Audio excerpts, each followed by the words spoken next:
মৰমৰ ছাত্ৰ-ছাত্ৰীসকল তোমালোক সকলোকে আমাৰ এই চেনেলটোলৈ পুনৰবাৰ স্বাগতম জনাইছোঁ।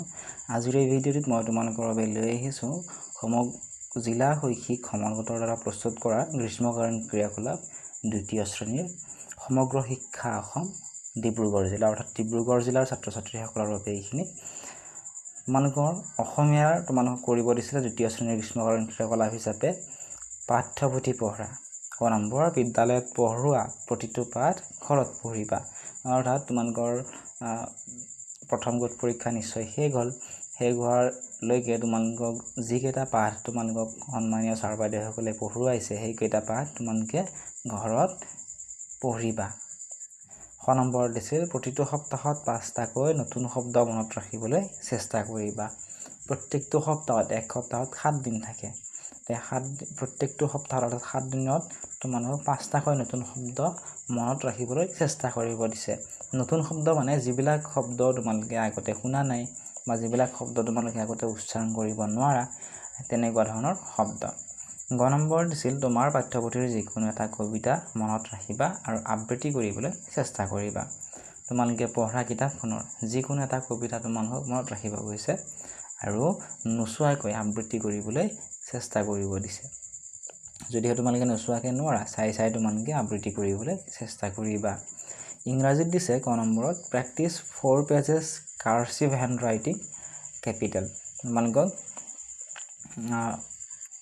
ABCDখন তোমালোকক কেপিটেল লেটাৰত লিখি তোমালোকক লিখিব কৈছে।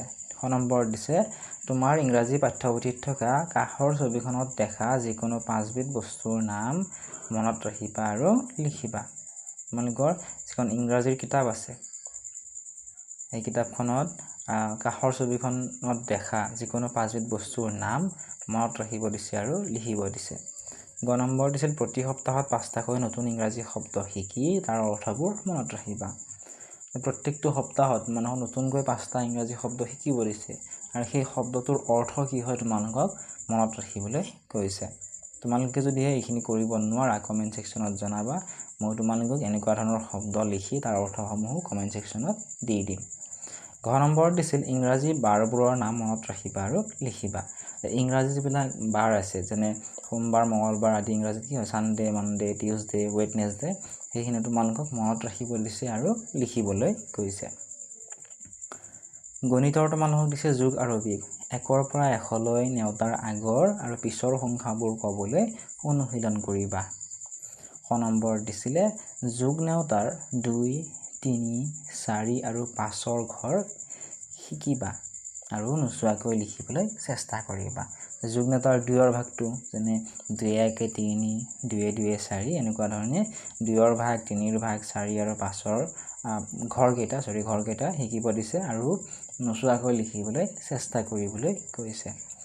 নম্বৰ দিছিলে তালিকা প্ৰস্তুত কৰা। কোনবোৰ বস্তুৰ তালিকা প্ৰস্তুত কৰিব দিছে? ঘূৰণীয়া, চেপেটা আৰু দীঘলীয়া বস্তুৰ তালিকা প্ৰস্তুত কৰিব দিছে। তাৰপিছত দিছে পৰিৱেশ সম্পৰ্কীয় সাধাৰণ জ্ঞান। নম্বৰ দিছে তোমাৰ ঘৰৰ আশে পাশে থকা 5বিধ বেলেগ বেলেগ গছৰ নাম লিখা। তোমালোকে থকা ঘৰটোৰ চাৰিওফালে নিশ্চয় বহুতো গছ গছনি আছে তাৰে যিকোনো 5বিধ গছৰ নাম লিখিবলৈ কৈছে।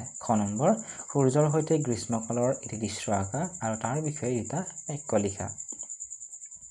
আৰু এতিয়া কি হয় বহুত গৰম হয় গ্ৰীষ্মকালৰ এটি তোমালোকক দৃশ্য আঁকিব দিছে। সূৰ্যটো তোমালোকক সেই দৃশ্যটোত থাকিব লাগিব দৃশ্যটোত আৰু ইয়াৰ বিষয়ে তোমালোকক 2টা বাক্য লিখিব দিছে।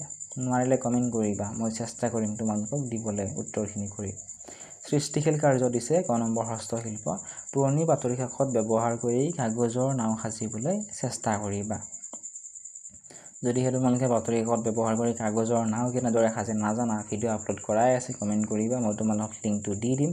তোমালোকে চাই ধুনীয়াকৈ নাও সাজিবলৈ পাৰিবা। নম্বৰ দিছিলে গান বা কবিতা। পাঠ্যপুথিৰ বাহিৰৰ যিকোনো এটা কবিতা শিকি আবৃত্তি কৰিবলৈ শিকিবা নাইবা এটি জ্যোতি সংগীত গাবলৈ শিকিবা। তোমালোক কি কৈছে পাঠ্যপুথিৰ তোমালোক কিতাপত নথকা যিকোনো এটা কবিতা শিকি তোমালোক আবৃত্তি কৰিবলৈ কৈছে হ'লে এটা জ্যোতি সংগীত গাবলৈ শিকিবলৈ গৈছে। আৰু তোমালোকে গোটেইখিনি যদি কৰি তোমালোকৰ স্কুলত জমা দিব লাগিব যদিহে তোমালোক গোটেইখিনি শুদ্ধ আৰু সম্পূৰ্ণকৈ কৰি জমা দিয়া তেতিয়াহ'লে তোমালোকৰ সন্মানীয় ছাৰ বাইদেউসকলে তোমাক A গ্ৰেড দিব। যদিহে তুমি আধা কৰি আধা নকৰাকৈ জমা দিয়া তেতিয়াহ'লে তোমালোকক B গ্ৰেড দিব। আৰু যদিহে তোমালোকে গৃহকাৰ্য নকৰাই বা জমা নিদিয়া তেতিয়াহ'লে তোমালোকে C গ্ৰেড পাবা।